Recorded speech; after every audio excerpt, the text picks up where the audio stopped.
Episode 23. Do atoms exist? Justification problem of classical physics. We have already explained earlier the method of formulating a cause-effect relation pertaining to classical science. The scientific laws of physics and chemistry formed through that method have great applications in our day-to-day life. The boiling temperature of water and working of engines of car and rocket, as well as orderly revolutions of heavenly bodies such as earth, moon and sun, these are common and important applications of classical laws. As introduced in earlier video 12, a cause-effect relation or scientific law is formed by the 5 stages: theory, hypothesis, deductive conclusion, testing and inductive inference. This method is conveniently called TyHDTI scheme. In this process, the theory is especially important since it contains specific assumptions about unobservable entities.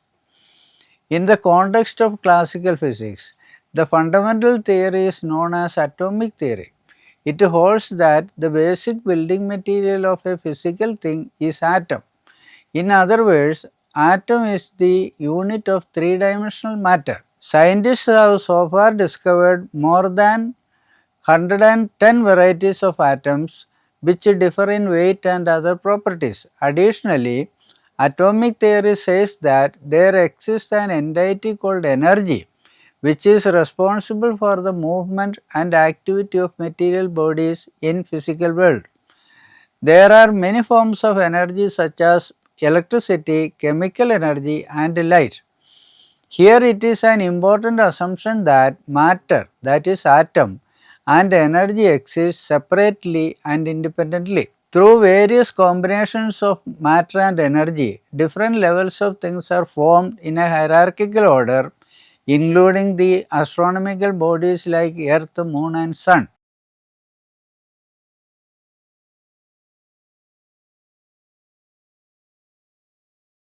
The justification problem of classical physics, the scientists as well as ordinary people normally think that a physical thing like atom or substance would exist really just because there is evidence for it.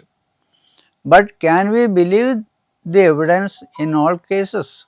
Particularly, the existence of atoms can be doubted since the scientists admit that every atom is practically unobservable through our sense organs. Scientists have estimated that a cubic centimeter of a solid substance called like gold contains 1 followed by 24 zeros number as atoms. Hence, an atom cannot be observed even by the most powerful microscope. Additionally, any form of energy cannot be observed as an entity. We can see only its effect on observable things. This leads to the doubt about existence of atom and energy, which are assumed to exist as per the theory. This is the justification problem of classical physics. Philosophically speaking, by justification we mean the set of arguments to show the existence of theoretical entities like matter and energy so as to justify the physical laws. But existence is the most troubling philosophical question, as we will see below. In classical philosophy of science, there are two conflicting theories of justification, namely metaphysical realism and naive realism. Though both these kinds of realism would assume that things exist as objects independent of a perceiving mind, they have contradictory proposals. The metaphysical realism was subscribed by Descartes and other fellow rationalists. They held that the existence of atoms can be deduced from the axioms and definitions pertaining to mechanistic worldview. If we consider the sensible properties like length, breadth, depth, thickness and weight of a substance, it would imply that there exists pure or primordial matter upon which the said properties would subsist. Mere addition of sensible properties would not constitute a concrete thing. The above rational arguments were refuted by empiricists, notably by David Hume, who asserted that we can have only sensory data about physical things. In the absence of any sensory data, the idea of matter is only a convention or abbreviation from sensible properties.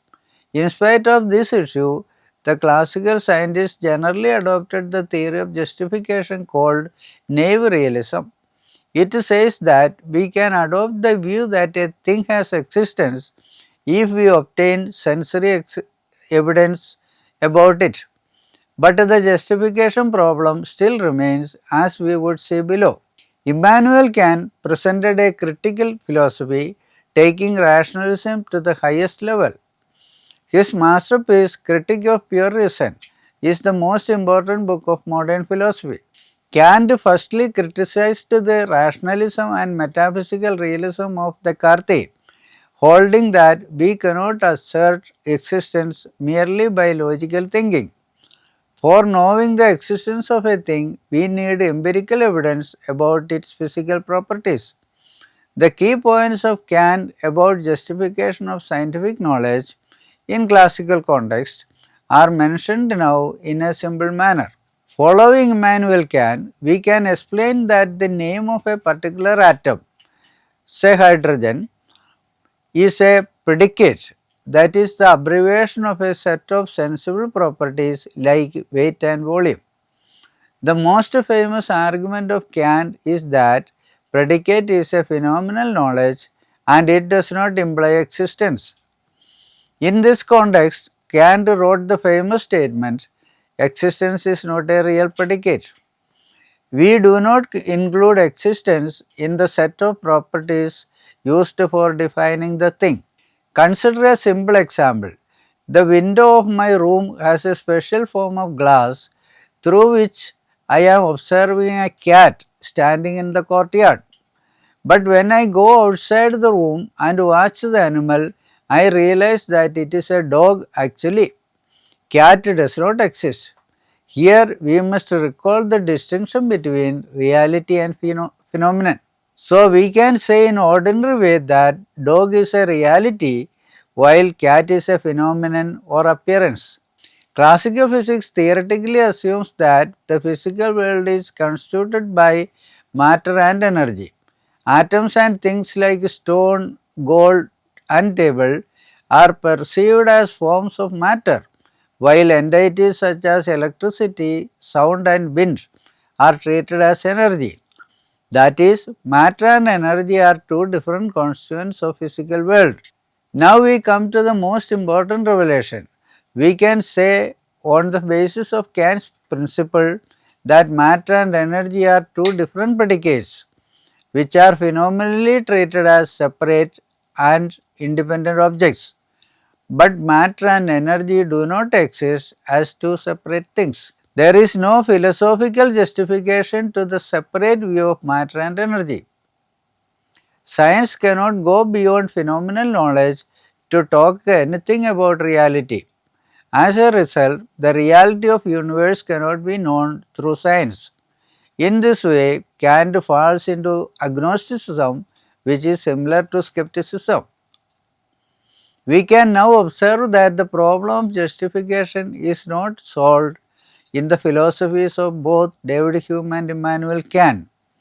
In spite of that, naive realism is a practical assumption adopted by scientists for sidestepping the philosophical drawbacks of classical science. Scientists chose to continue with their experimental studies for achieving practical goals. But philosophical issues still persist for want of a new theory of justification. We can anticipate that the system philosophy of science would finally solve the dilemma. Please subscribe to this YouTube video series. Thank you for watching.